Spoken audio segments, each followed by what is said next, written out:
항상 변하지 않는 믿음이라는 제목으로 같이 하나님 말씀 나누겠습니다. 코로나가 다시 전파되면서 우리가 온라인 예배를 또 드리게 되었습니다. 전남대 병원도 그렇고 그리고 광주 전남권의 코로나 확진 증가 추세가 계속 증가되고 있는 것 같아요. 여러 가지 고비를 넘기고 있는 것 같아요. 우리 교회도 역시 이러한 상황에서 연로하신 분들과 아이들 한 번에 다 같이 모이는 것이 무리가 있다 생각하여서 최소한의 인원만으로 저희가 온라인 예배를 또 진행하게 되었습니다. 벌써 세 번째입니다. 이것이 세 번째. 온라인 예배를 드리면서 걱정이 있어요. 두 가지 걱정이 있는데, 하나는 뭐냐면 도대체 이 일이 언제 끝날 것인가 하는 일이에요. 이 일이 언제 끝날 것인가. 근데 생각해보면 우리 인생 가운데 어려움이 그칠 날이 없죠. 계속해서 우리는 어려움을 만나며 살아갑니다. 시련도 매번 있었고 그때마다 하나님이 생각하지도 못한 많은 은혜로 말미암아 우리에게 이렇게 지금까지 이렇게 생존할 수 있도록, 우리가 살아갈 수 있도록 하나님의 은혜를 베풀어 주신 거예요. 이 모든 일 걱정하고 근심하지만 언젠가는 하나님이 끝내주실 줄로 믿습니다. 이 믿음이 우리 안에 있어야 할 거예요. 또 하나 걱정이 있는데 그것이 뭐냐면 우리의 믿음, 이 믿음. 우리의 믿음이 혹시 이런 일들이 반복됨으로 말미암아 변하거나 하나님과 멀어지거나 우리의 믿음이 혹 약해질까 봐 걱정이 됩니다.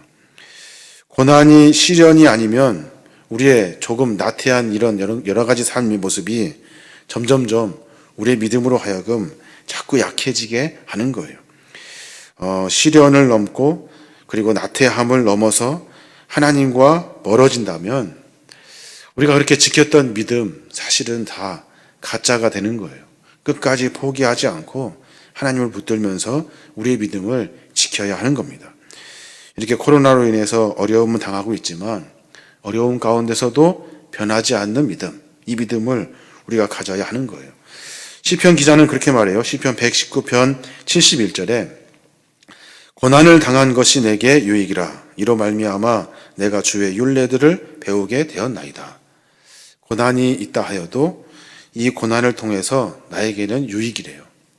왜냐하면 내가 주의 율례와 법도와 하나님을 알아가기 때문에 그래요. 여기서 말하는 고난은 사실 우리가 당하는 어려움과 시련 이런 것들이 아닙니다. 여기서 말하는 고난은 하나님의 징벌이에요. 징벌. 그러니까 하나님이 우리를 벌하셔도, 하나님이 우리를 징벌하셔도 그것이 나에게 유익이래요. 유익. 하나님이 그렇게 화가 나셔서 나에게 많은 일들을 징벌로 하셔도 괜찮대요. 왜냐하면 그 일들로 하여금 내가 하나님을 알기 때문에 그렇습니다 라고 시편 기자는 고백하고 있는 거예요. 우리 광주 계림교회 성도들이나 또 타 지역에서 저희 온라인 방송을 듣고 계시는 분들이 있다고 해요. 이런 온라인 예배하는 모습을 통해서 우리가 비록 함께 모이지 못하지만 우리의 믿음이 식어지거나 변질되지 않도록 늘 하나님을 사랑하고 하나님과 함께 연계하시는, 하나님과 함께 동행하시는 거룩한 믿음의 종들 되시길 바랍니다.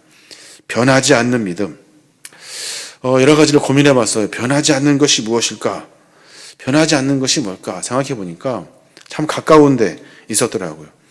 우리 교회가 다 함께 돌봄센터를 운영하고 있습니다. 지역에 교회 다니지 않는 아이들 한 20명을 저희가 함께 교육하고 양육하고 있어요. 여러 과목들이 있어요. 통합과정으로 운영되는데 영어반, 역사반, 중국어반, 놀이수학반, 그리고 과학실험반, 그리고 가야금반이 있어요. 가야금반. 거기에 가야금이 나오는데 저는 가야금을 킬 줄은 몰라요. 근데 찾아보니까, 검색해보니까 가야금을 만드는 나무가 있대요. 근데 그 나무가 무슨 나무냐면 오동나무로 만든대요. 이 오동나무로 가야금을 만들면 그 가야금의 소리가 1000년이 가도 변하지 않는데요.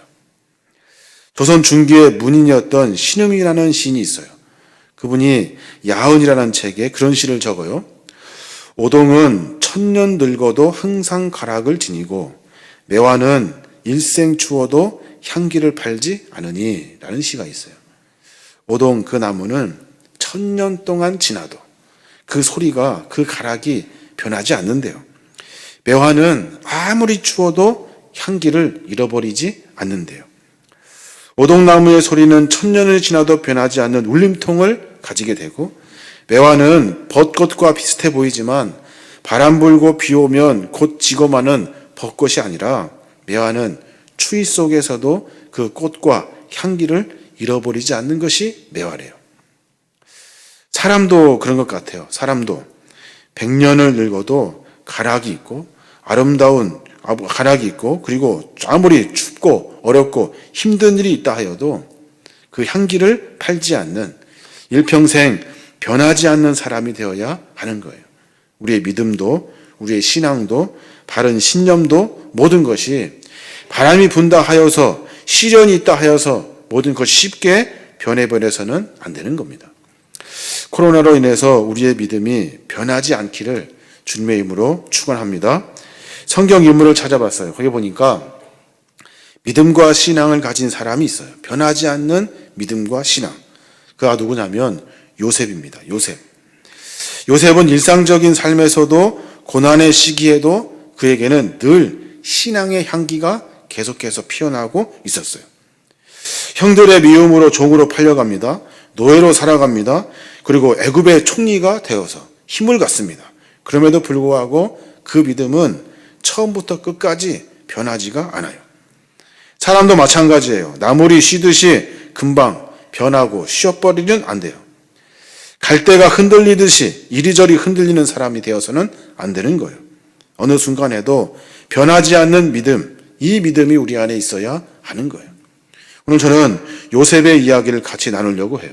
그가 어떻게 그 믿음과 신앙이 변하지 않았는지에 대한 이야기를 같이 나누려고 해요. 이 시대는 요셉과 같은 사람이 필요합니다. 이 어려운 시대에는 요셉과 같이 끝까지 믿음을 지키고 있는 사람들이 필요해요. 포기하지 않고, 그리고 꺾어내지 아니하고 오로지 한결같이 하나님을 향한 믿음을 지키는 사람이 필요한 거예요. 요셉이 어떻게 그렇게 한결같이 믿음을 가질 수 있었을까요? 어렵고 억울하고 힘들고 고되고, 그리고 강력한 힘을 가질 때, 그때까지도 그 요셉은 그 하나님의 믿음이 식어지지가 않아요. 왜냐하면 요셉은 그렇게 생각했대요. 우리의 인생을 하나님의 인도하심으로 만들어지는 인생이라고 생각했다는 거예요.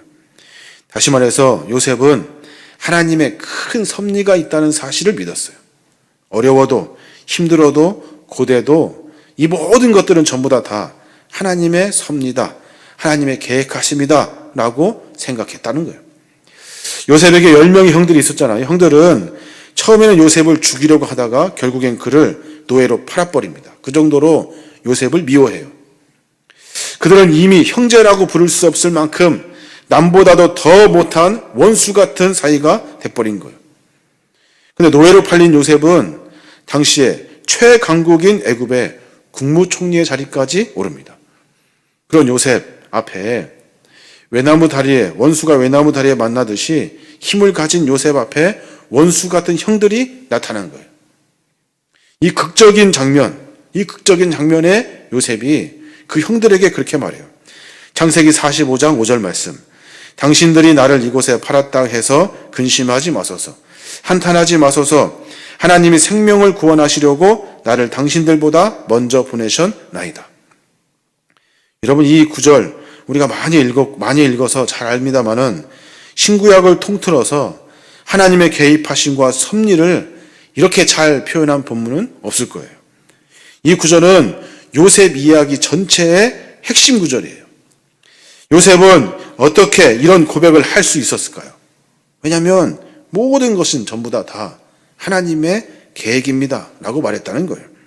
창세기 45장 7절에 그가 또 이렇게 말해요. 하나님이 큰 구원으로 당신들의 생명을 보존하고 당신들의 후손을 세상에 두시려고 나를 당신들보다 먼저 보내셨나이다. 하나님이 당신들의 생명을 보존하고 당신들의 후손을 두시려고 나를 보내셨대요. 어디로? 노예로. 어디로? 나를 죄인으로, 감옥에 갇힐 수밖에 없는 억울한 누명을 쓴 죄인으로, 어떻게 나를 힘있는 총리의 자리까지, 하나님이 그렇게 인도해 주셨대요. 요셉은 형들을 향해서 도끼를 품는 원망의 말을 한마디도 하지 않습니다. 자기의 어렵고 힘든 상황 가운데 절망하면서 원망하면서 한탄하지 않아요. 오로지 처음부터 끝까지 이 모든 것은 하나님의 계획이라고 이야기하고 있는 거예요. 이것은 기적 같은 고백이에요. 병든 사람이 일어나야 기적입니까? 그렇게 생각하지 않아요. 모든 섭리는 전부 다 하나님의 계획이고 섭리라는 이 고백을 우리가 할 수 있는 것이 기적이에요. 사실 우리는 그런 고백을 할 수가 없어요. 어떻게 그런 고백을 할 수 있습니까? 안에 화가 있고, 안에 채우고자 하는 욕망이 있고, 안에 억울함이 있는데 어떻게 그런 고백이 가능합니까? 하나님이 우리 모든 인생을 주관하고 계시다는 이 하나님의 섭리의 고백이 우리 안에 있어야 하는 거예요. 요셉은 쓰라린 가슴을 안고 노예 생활을 합니다. 그런 가운데서도 그는 신실해요. 신실, 오로지 하나님을 향한 굳건한 믿음이 있어요.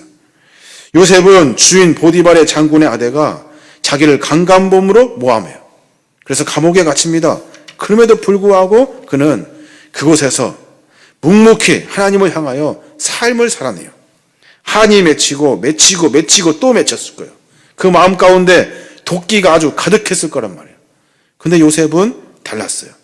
인생에 아무리 매서운 추운 바람 같은 것들이 몰아쳐도 하나님을 향한 그 믿음을 버리지 않았다는 거예요.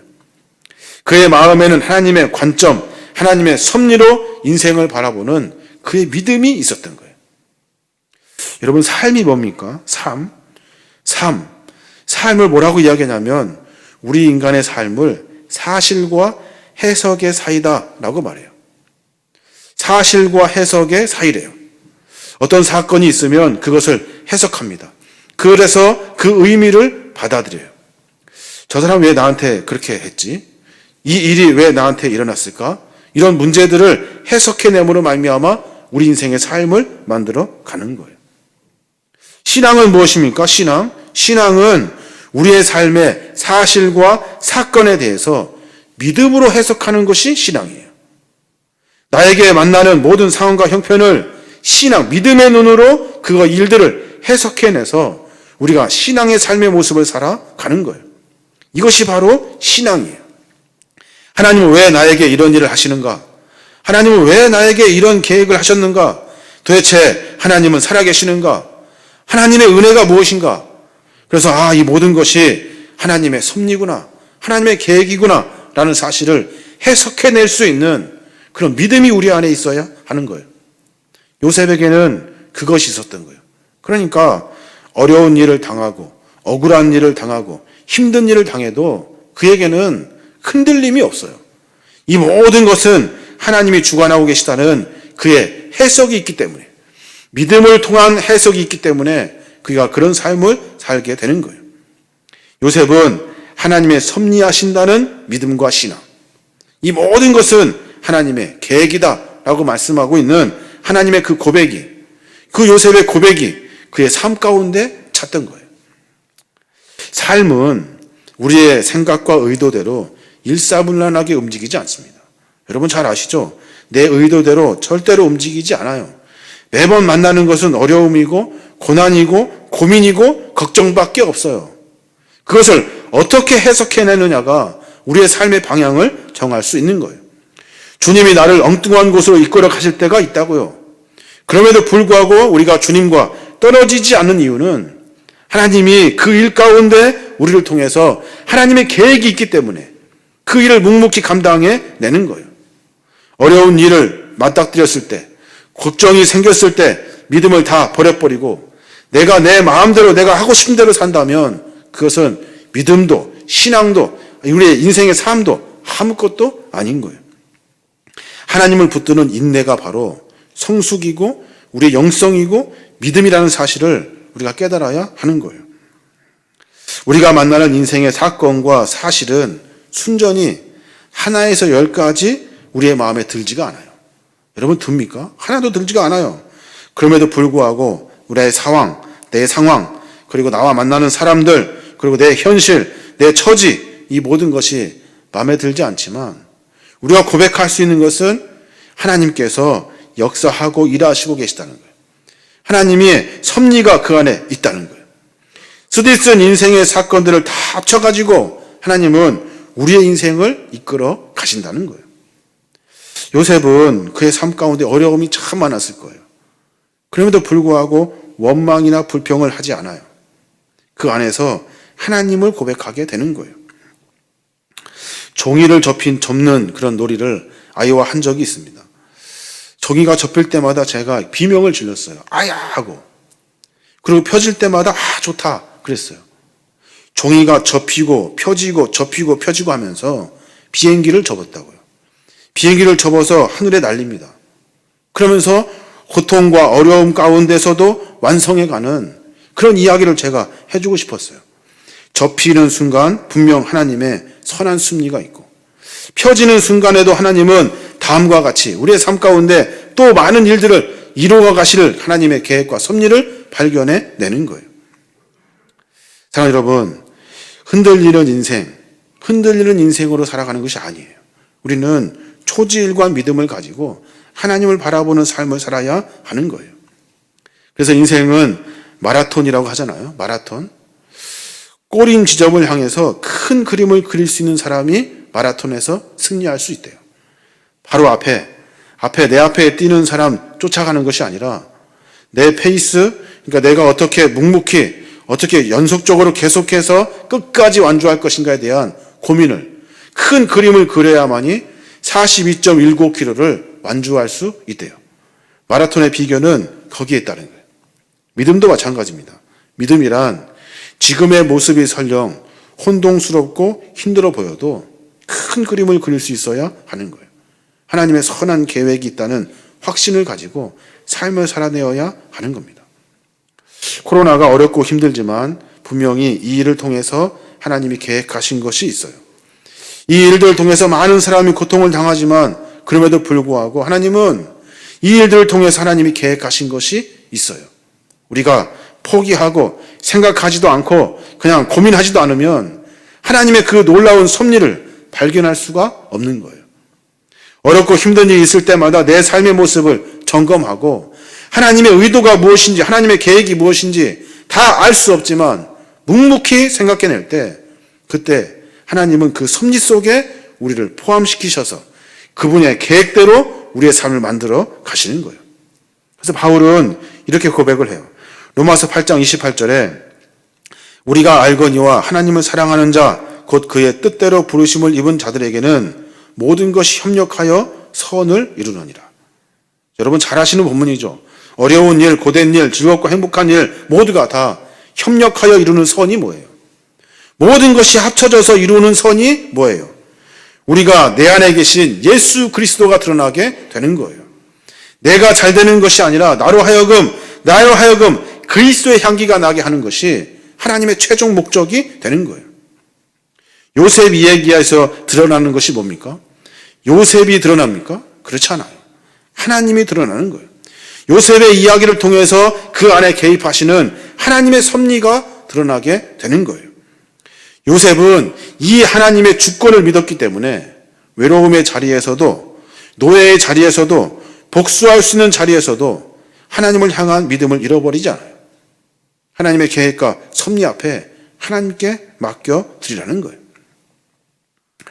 요셉은 이 하나님의 섭리를 가지고 하나님의 계획이 있다는 사실을 가지고 하루하루를 살아갑니다. 하루하루를. 그 하루가 어떻겠습니까? 그 하루가 어렵고 힘들지만, 고통스럽고 괴롭지만 이 일 가운데서도 하나님의 계획이 있다는 사실을 알고 묵묵히 그 일을 감당하는 거예요.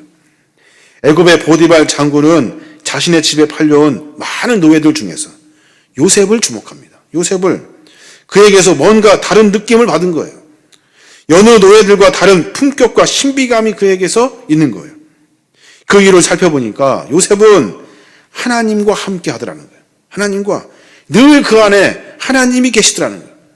요셉을 믿는 하나님이 요셉과 함께 하셔서 요셉을 형통하게 하시더라는 거예요. 그래서 보디발이 뭐라고 고백합니까? 창세기 39장 2절부터 그렇게 말해요.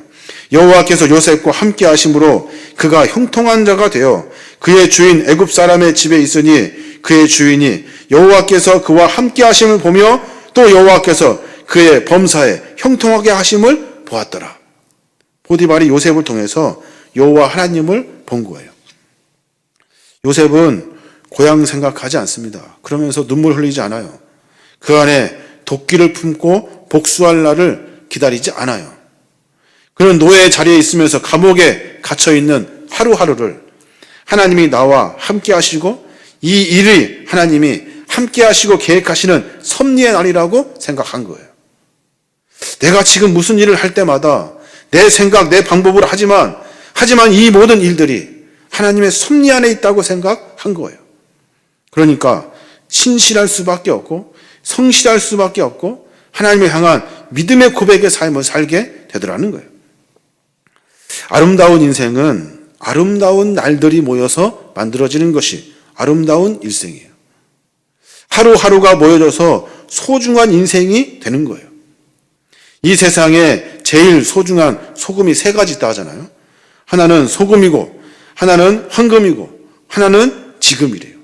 소중한 금이 세 가지가 있는데 소금, 황금, 그리고 지금이래요. 지금 삶을 살아내면서 어떤 생각을 가지고 살고 계십니까? 이 날이 하나님이 나에게 계획하신 거룩한 날이라고 생각해야 하는 거예요. 그러니까 내가 보고 듣고 느끼고 생각하고 오늘 하루를 통해서 내가 만나게 되는 수많은 사건들을 통해서 하나님의 섭리를 찾아가야 하는 거예요. 저는 혼자 가끔 담양에 있는 담양호에 갑니다. 멀리서 보이는 그 추월산 참 아름다워요. 멋있어요. 차를 타고 그거를 보면서 그 산을 향해 갑니다. 가서 막상 이렇게 차에서 내려보면 진흙이 이렇게 철퍽철퍽거려요. 그러면 신발도 더러워지고 여러 가지 불편하잖아요. 그리고 또 막상 차에서 내려보면 바람이 불고 춥기까지 합니다. 질적질적한 지능의 모든 상황들이 모여져서 산이 되는 거잖아요. 그리고 매서운 바람, 그 수많은 바람을 이겨낸 그 산이 깊은 계곡을 갖게 되는 거잖아요. 그 산은 그래서 멋있는 것 같아요. 우리도 마찬가지입니다. 하루하루 살아가면서 이 하루 그냥 지나가는 하루가 아니라 힘들지만 어렵지만 고되지만 이 하루가 하나님의 섭리의 하루라는 사실을 깨달아야 돼요. 그러면 어떤 일이 벌어지냐면 하루하루가 모여서 우리의 인생이 전체 하나님의 섭리로 만들어지는 인생이 되는 거예요. 내가 지금 어떤 생각을 가지고 내가 지금 어떤 노력을 하고 있고 내가 지금 누구를 향하여 있고 내가 하나님을 향하여 어떤 자세를 갖고 있는 이 하루가 우리의 인생을 만드는 거룩한 그날이 되는 거예요. 그러니까 하루하루 하나님을 향한 거룩한 믿음을 가져야 하는 거예요. 내가 지금 서 있는 이 자리가 중요한 거예요. 그 하루를 묵묵히 신앙으로 하나님의 섭리로 해석해내지 않으면 우리의 인생은 하나님 보시 합당하지 않아요. 코로나로 인해서 예배하는 것, 하나님을 섬기는 것이 어려워졌습니다. 이번 기회를 통해서 더 많이 게으러지고 그리고 이번 기회를 통해서 많은 사람들이 믿음의 어려움을 만납니다. 왜 그렇습니까? 하루, 그 순간을 하나님과 함께 하지 않기 때문에 그래요. 어렵고 힘들지만 몸부림치는 그 하루를 하루하루 살아내야만이 그 인생을 하나님이 흠양하시고 그 인생이 거룩한 믿음의 인생이 되는 거예요. 요셉의 고백을 다시 들어보면 좋겠습니다. 창세기 45장 7절 보면 그렇게 말하잖아요. 하나님이 큰 구원으로 당신들의 생명을 보존하고 당신들의 후손을 세상에 두시려고 나를 당신들보다 먼저 보내셨나이다. 하나님이 큰 구원을 이루시려고. 큰 구원이 뭐예요? 당신들의 생명도 보존하고 당신의 후손들까지도 두시려고 나를 먼저 보내셨대요. 나를 먼저 보냈다는 이 짧은 문장 속에 요셉의 인생이 다 들어있어요. 형들에게 억울함을 당하여 노예로 팔려가는 일이 가능합니까? 누가 동생을 노예로 팔아요? 그 억울함 만나는 이야기, 가서 노예로 살고 있는 이야기, 억울하게 감옥을 갇혀 사는 이야기, 그리고 살아가면서 어떻게 하나님이 도우셔서 애굽의 총리가 되어 힘 있는 사람이 되는 그 순간까지. 그래서 많은 이스라엘 백성들을 도울 수 있는 자리에 서게 한 것도 하나님의 그 섭리가 있었다는 거예요. 이런 크신 하나님의 섭리를 믿는 요셉은 오늘 하루하루를 살아내면서 하나님의 역사를 만들어갑니다. 역사를 오늘 하루의 삶을 만들어 삶을 내므로 말미암아 하나님의 역사를 하루하루 채워가는 거예요. 코로나의 시련은 당장 우리에게 큰 일입니다. 그러나 여러분 기억하십시오. 시련이 없는 시대는 없습니다. 매번 시련은 있어요. 그 시련을, 그 고통을 어떻게 해석해내느냐가 중요해요. 어려움을 만나지만 하나님의 섭리가 있을 것이다. 어려움 가운데서도 하나님의 분명한 계획하심이 있을 것이다. 라는 고민이 우리 안에 있어야 하는 거예요. 우리 안에 화가 나고 여러 가지 힘든 일이 있어도 그 가운데 하나님의 섭리가 있다는 사실을 발견하면 우리는 인생의 먼 마라톤을 너끈히 감당할 수 있는 거예요. 왜냐하면 당장 그 문제를 가지고 전전긍긍하지 않아요. 그 문제에 내가 꼬꾸라지지 않아요. 멀리 보는 그림을 그리기 때문에 그래요. 문제는 어떻게 바라보느냐가 중요해요. 요셉과 같이 변하지 않는 믿음, 하나님을 향한 거룩한 신뢰가 있는 믿음, 하나님의 계획을 믿는 그 마음, 그것이 우리 안에 있어야 하는 거예요. 오늘 이 시대에 제일 중요한 사람은 누굴까요? 오늘 이 시대에 가장 필요한 사람이 누굴까요? 요셉과 같이 하나님의 섭리를 믿는 그런 믿음의 고백이 있는 사람이 중요할 것 같아요. 왜냐하면 하루하루를 살아내므로 말미암아 하나님의 거룩한 역사가 우리의 인생을 통해서 만들어지기 때문에 그래요. 하루도 성공하면 말미암아 하루하루 성공의 내므로 말미암아 아무리 추워도 아무리 바람이 불어도 우리는 우리의 삶을 통해서 하나님의 역사가 만들어지는 거예요. 요셉과 같이 여러분의 믿음이 변질되지 않기를 바랍니다. 요셉과 같이 하나님의 섭리가 있다는 사실을 깨닫고 하루하루를 묵묵히 살아내시는 거룩한 믿음의 종들 되시기 바랍니다. 그래야만이 우리의 삶을 통해 하나님의 역사가 이루어지는 거예요. 그러니까 매 순간마다 어느 한 시점도 한순간도 하나님을 놓쳐서는 안 되는 거예요. 하나님과 함께 동행하는 삶을 삶으로 말미암아 우리를 통해 하나님의 섭리가 이루어지게 되는 거예요. CCM 곡 중에 내 길 더 잘 아시니 라는 곡이 있습니다. 이 곡은 요셉의 이야기를 통해서 이렇게 작사 작곡을 한 것 같아요. 거기에 보면 그런 가사가 있어요. 길을 안다고 생각했죠 라고 처음 가사가 시작합니다. 길을 안다고 생각했죠. 여러분이 아는 길이 아니라 오늘 우리를 살게 하시는 하나님의 섭리의 길을 발견해야 돼요. 내 생각대로 사는 내 길이 아니에요. 우리의 삶은 하나님의 섭리의 길이 되어야 하는 거예요. 또 보면은 그런 문장이 있어요. 마음은 참 마음을 때리는 문장인데 주 내 마음에 문 열 때 진실을 깨닫게 돼요 하는 가사가 있어요. 주께서 내 마음 가운데 찾아와 주셔서 내가 주님을 담아낼 때 그때 하나님의 섭리를 발견하게 된대요. 주의 뜻을 찾지만 우리는 다 알 수 없고 이해하지도 못하지만 내 주는 다 아신대요. 그래서 어떻게 해요? 나의 길을, 내 삶을 그분에게 맡긴대요. 내 모든 것을 하나님께 다 맡긴대요. 하나님이 하십시오 라고 내어 드리는 거예요. 마치 노예로 살고 있는 요셉이, 억울한 일을 당하고 있는 요셉이 하나님께 자기 인생을 맡겨요. 하나님이 하십시오 하면서 하루하루를 묵묵히 살아내요. 주님의 섭리를 깨닫고 믿음 안에서 승리할 수 있는 저와 여러분이 되시길 바랍니다. 이 코로나 기간을 통해서 우리의 삶의 모습을 점검하고 도대체 하나님의 뜻이 무엇인지 우리 다 같이 고민해 봐야 돼요. 우리가 무엇을 해야 되는지, 우리의 믿음의 상태가 어떤지를 우리가 스스로 고민하고 하나님 앞에 회개하고 삶을 결단해 내어야 하는 거예요. 저와 여러분이 그런 삶을 통해서 마지막에 주님께 칭찬받는 거룩한 믿음의 종들 되시길 바랍니다. 아멘.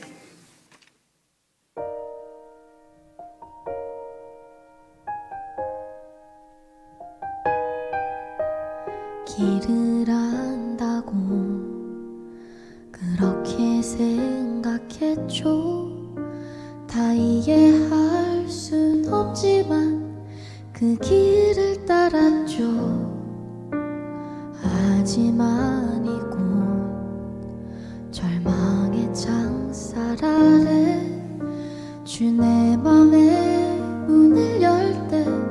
진실을 깨닫죠.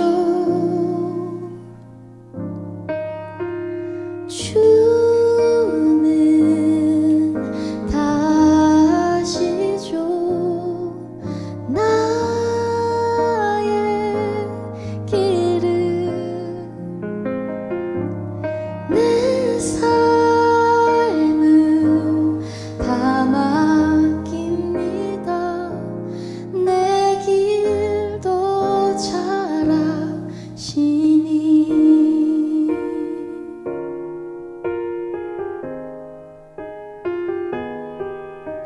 해답도 모르는 시험 문제처럼 주님의 뜻을 찾지만 다 할 순 없었죠. 시련의 세월이 내게 준 한 가지